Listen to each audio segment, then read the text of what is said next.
नाज़रीन अस्सलाम वालेकुम। कानून और आप लेके अली बुखारी आपकी खिदमत में हाजिर है। अपने प्रोग्राम का आगाज़ करते हैं वही कुछ उन बातों के साथ जो हमारी अपडेट्स कहलाती हैं। होम ऑफिस की तरफ से कोई ऐसी खास अपडेट नहीं है। मैं अभी देख रहा था आने से पहले एक जो खबर आई हुई थी कि जी कोई वकील साहब पकड़े गए हैं जिन्होंने कि बहुत सारे 2 नंबर डॉक्यूमेंट्स बनाए थे और 5-5 हज़ार वो चार्ज कर रहा था बंदा अपने क्लाइंट्स को डॉक्यूमेंट्स बना के देने के लिए। और उसके बाद अंडरकवर ऑपरेशन पूरा चला और होम ऑफिस की जो क्राइम प्रिवेंशन टीम है उसने ढूंढ लिया कि वो बंदा कौन है और उसके बाद उसको अरेस्ट किया गया। अफसोस की बात यह है कि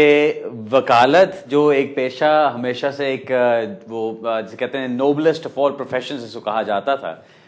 उस तरह से इसको हमेशा लेके चले थे। लेकिन अब इसके अंदर इस किस्म की चीजें आ गई हुई हैं कि हम उसके ऊपर उस तरह से वो प्राइड के साथ बात नहीं कर सकते। अनफॉर्चुनेटली अब ये जो साहब पकड़े गए हैं इनका काम क्या था कि वो डॉक्यूमेंट्स बना के देते थे। और मुझे भी अक्सर ये सवाल आता है लोगों की तरफ से कि जी 14 ईयर्स की कोई एप्लीकेशन की जा सकती है, किसी और की फाइल निकाल के कुछ ऐसा हो जाए, किसी से सुना था, किसी से पता चला, किसी से वो पता चला।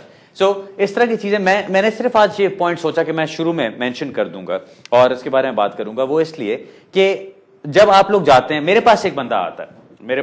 आता है, वो पिछले 6 साल से यहां पे रह रहा है। फॉर एग्जाम्पल वो काम नहीं कर सकता, उसको काम करना अलाउड नहीं है, उसके माँ बाप बीमार रहे हैं, वो उनको जाके मिल नहीं सकता, वो अपने मुल्क वापस ट्रैवल नहीं कर सकता, वो फंसा हुआ है यहाँ पे। अगर वो ये 6 साल के बाद छोड़ के चला जाता है मुल्क को, यूके को छोड़ के चला जाता है, वो दोबारा नहीं आ सकता। वो उस सिचुएशन में फंसा हुआ है कि एक मजबूरी है। अब वो कहता है कि मैं किसी तरह से यहाँ पे रुक जाऊं, किसी तरह मेरा स्टेटस हो जाए, किसी तरह मैं अपने फैमिली को मिल सकूं, अपने माँ बाप को मिल सकूं, मैं काम कर सकूं, मैं काम करना चाहता हूं, बेनिफिट्स पर नहीं पढ़ना चाहता, हर अच्छी तरह से वो सोचता है। लेकिन जब वो बंदा आके मेरे सामने बैठता है, मैं एज ए वकील वहां उसके सामने बैठा हूं, वो मुझे कहता है जी मुझे कोई रास्ता बताएं कि क्या हो सकता है कि मैं यहां पे रुक सकूं। अब ऐसी सिचुएशन में जब आप अपने आप को जाके किसी के हाथ में डाल देते हैं कि जो करना है मेरे साथ करो, अब उस वक्त अगर मैं उसे कहूं भाई तुम 10,000 पाउंड ले आओ, तुम्हारा ये काम मैं गारंटीड करा दूंगा, मैं किसी को होम ऑफिस में जानता हूं, मैं कुछ ये करता हूं, मैं कुछ वो करता हूं, मैं उसको जो मर्जी कहानी बता दूं, वो बेचारा इतना मजबूर होगा उस हालात में, उन हालात में कि वो जाके किसी तरह से भी वो पैसे जमा करके लाके मुझे पकड़ा देगा और जाके मेज पे जमा कर देगा, जी बस मेरा काम करा दे।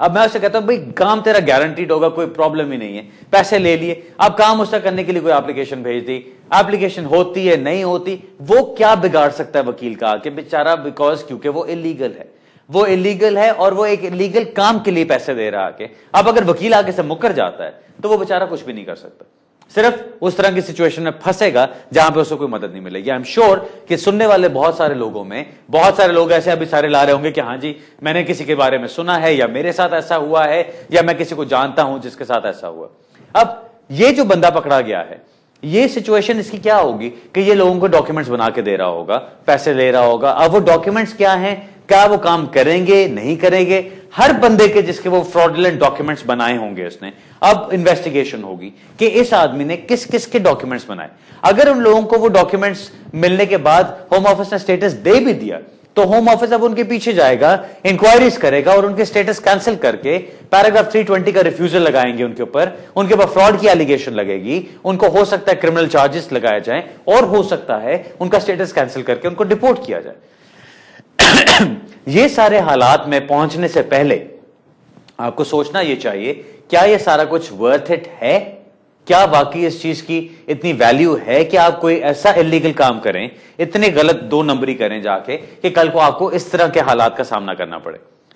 मेरा मशवरा हमेशा इसके ऊपर जो होता है, मेरे पास लोग आते हैं बहुत सारे वकीलों की तरह, वो मुझसे पूछते हैं आके कि जी आप क्या कर सकते हैं, आप क्या करवा सकते हैं, और मेरा जवाब उनको यही होता है कि मैं इस तरह की कोई चीज नहीं करना चाहता क्योंकि इसके अंदर कोई फायदा भी नहीं है आपका। दूसरी सबसे इंपॉर्टेंट चीज, हमारे कोई तो इखलाकियात बाकी रहनी चाहिए, हमारी कोई तो एक वो जो कहते हैं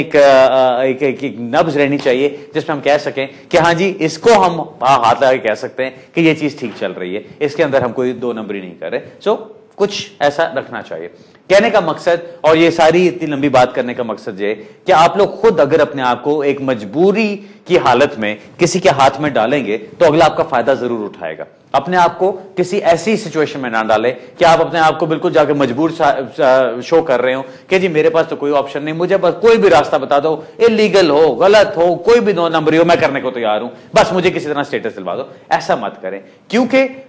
अगर आप कोई ऐसी सोच रख के जा भी रहे हैं कि शायद आपको इसके ऊपर स्टेटस मिल जाएगा, अगला बंदा मोस्ट लाइकली आपके लिए कुछ वो ऐसी चीज नहीं कर सकता जो एक सही चलने वाला वकील आपके लिए नहीं कर सकता। और सही चलने वाला वकील आपको 5-10 हजार पाउंड चार्ज नहीं करेगा उसको काम को करने के लिए, वो जो उसकी फीस बनती है वो ही चार्ज करेगा। खैर, ये तो वो एक खबर थी जो मुझे आते हुए आज मैंने जब देखा तो होम ऑफिस की वेबसाइट पे मुझे नजर आया, और अफसोस भी हुआ और थोड़ी हंसी भी आई कि यार ये क्या है। अब उसको वो प्रोसीड्स ऑफ क्राइम एक्ट के तहत उसके अंदर और इन्वेस्टिगेशन होगी कि इस बंदे ने एक क्राइम करते हुए ये पैसे कमाए, अब वो पैसे से किस तरह से वापस लिए जा सकते हैं, उसकी कोई प्रॉपर्टीज हों, उसकी कोई और चीजें हों, उसको डिपोर्ट किया जाएगा, बहुत सारी चीजें चलेंगी। खैर, कहने का मकसद आखिर में मैं दोबारा एक दफा इसको रिपीट कर दूं, सिर्फ और सिर्फ इतना है कि अगर आप एक मजबूरी की हालत में किसी के पास जाएं और अपने आप को इतना मजबूर और वो बेकस और बेसहारा साबित करें अगले के सामने जाके कि मेरे पास तो कोई रास्ता नहीं, यही मेरी आखिरी उम्मीद है, मैंने यहीं पे रुकना है, किसी तरह से भी काम करा दो, तो आपका बहुत फायदा उठाया जाएगा और आपको आमतौर पर कोई ऐसी चीज नहीं मिलेगी जो आपके लिए वाकई फायदेमंद हो। हाँ, मैं जो चीज कहता हूं अगर वो चीज आप सोचें समझे, हो सकता है उसमें आपको कोई सेंस नजर आए। मैं ये कहता हूं कि एप्लीकेशन सही डालें, चाहे अभी आपका स्टेटस उसके ऊपर ना मिले आपको, चाहे आपकी एप्लीकेशन रिफ्यूज हो जाए। मैं खुद कहता हूं अपने क्लाइंट्स को ह्यूमन राइट्स की एप्लीकेशन डालें।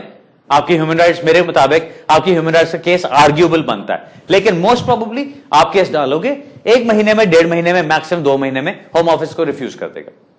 मैं खुद बताता हूं उनको, और अक्सर लोग हैरान होकर देखते हैं कि ये किस किस्म की बात है कि जी एप्लीकेशन करने का फायदा क्या अगर उसको रिफ्यूज कर दिया जाएगा। मैं कहता हूं कि एप्लीकेशन डालें, लेकिन उसका फायदा क्या है कि आप सिस्टम में आ चुके हैं। अब आप सिस्टम में आ गए, कल को वो एप्लीकेशन आपकी रिफ्यूज हो जाती है, डजंट मैटर, आप रिकंसिडरेशन एप्लीकेशन कर सकते हैं, आपको अगर अपील का राइट मिल जाए तो आप उसमें जा सकते हैं, आप जुडिशियल रिव्यू में जाना चाहें उसमें जा सकते हैं। कुछ भी नहीं अगर होता, अपील का राइट भी नहीं मिलता, आप पैसे अफोर्ड नहीं कर सकते और कुछ नहीं कर सकते, तो आप अगर बैठे हुए भी हैं, अभी भी तो आप बैठे हुए हैं बगैर किसी एप्लीकेशन के, अगर आप बैठे हुए इंतजार भी कर रहे हैं, होम ऑफिस अगर आपके खिलाफ कोई प्रोसेस शुरू करेगा, रिमूवल प्रोसेस शुरू करेगा, तो उसमें आपको राइट ऑफ अपील मिल सकता है, और अपील में कोर्ट के सामने, जज के सामने जाके कोई भी चीज पॉसिबल होती है। सो कहने का मकसद अगेन सिंपली ये है कि अगर आप एप्लीकेशन करते हैं बगैर इसके, बगैर कोई 2 नंबरी किए हुए कि जी हम दुनिया के सबसे चालाक लोग हैं और हम हर चीज वो कर सकते हैं जो ये किसी और को समझ नहीं आएगी, ऐसी सोच मत रखें, ऐसी बात नहीं है।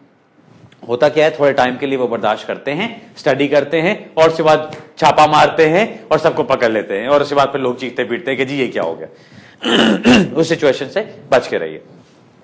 मेरा ख्याल अब फोन कॉल्स की तरफ चलते हैं, वरना हमेशा की तरह जिस तरह मैं कहता होता हूं कि मैं तो जितनी देर बोलने को कहेंगे मैं बोलता रहूंगा, मुझे जोश दिला दें तो मैं तो शुरू हो जाता हूं। तो एनीवे, फोन कॉल्स की तरफ चलते हैं, पहली फोन कॉल लेते हैं जी।